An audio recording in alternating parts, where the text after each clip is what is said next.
To su stvari nespojive. I kada vidite nekoga da se predstavlja kao 5 vakata namažija, hadžija, musliman, a njegovo djelovanje, druženje, političko podržavanje, usmerenje je sa licemjerima, sa narkodilerima, sa lopovima, sa špekulantima, manipulantima i tako dalje, izdajnicima, ne može on biti dobar. Znači da je samo njegova školjka izgleda lijepo. Znajte da nešto u njegovom imanu i njegovoj fitri, njegovoj ljudskosti je loše i ne valja. I on nije dobar. Zapamtite, taj takav nije dobar. Prema tome, braćo šejhovi, braćo imami, braćo muderisi, braćo muftije, o tome povedite računa. Kakav karakter formirate u džamijama, kakve senzore ugrađujete u ljudima. I zato ljudi kojima toliko drsite, ako ne pokazuju karakter imana, karakter islama, a to je karakter odanosti, karakter emaneta, i zato sam na jednoj od besjeda citirao hadis la imane li men la emanete. Nema imana gdje nema emaneta. I drugi hadis, prvo sa ovoga svijeta će otići emanet. Kad ode emanet, ostalo postaje bezvrijedno. I da li ste primijetili? Da li ste primijetili da riječ iman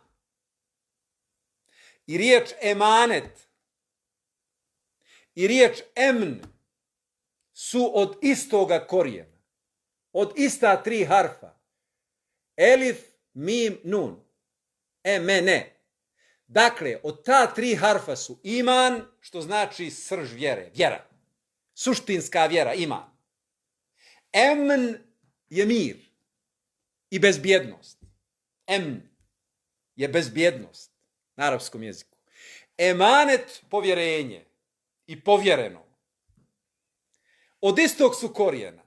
Zašto? Jer su povezane.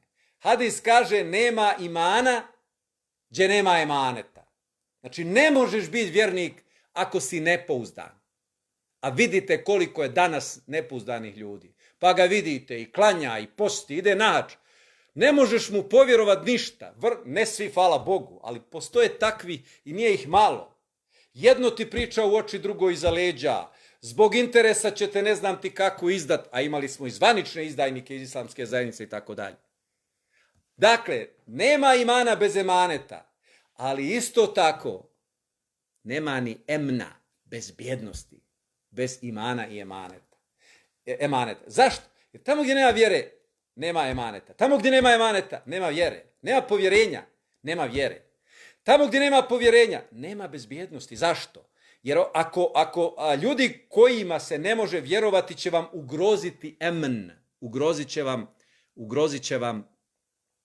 će vam bezbjednost. To su povezane stvari. To su suštinske stvari. Zato, braćo predavači i muderisi, vratimo se ovom konceptu. Da se ne bi pitali šta je ovo, sve više dersova, sve više namaza, sve više ezana, sve više džamija, sve više hadža, a sve više problema među muslimanima.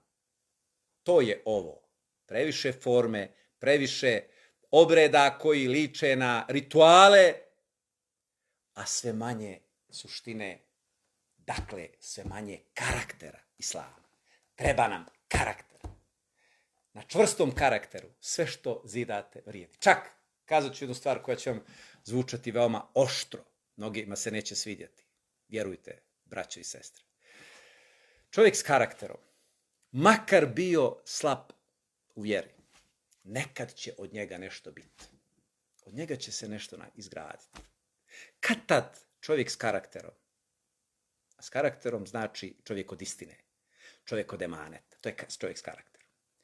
Kad tad na njemu nešto možete izgraditi. Čovjek bez karaktera, nek bude hafiz, nek bude hadžija, nek bude muderis, nek bude imam, nek bude šejih, nek bude muftija, nek bude sultan.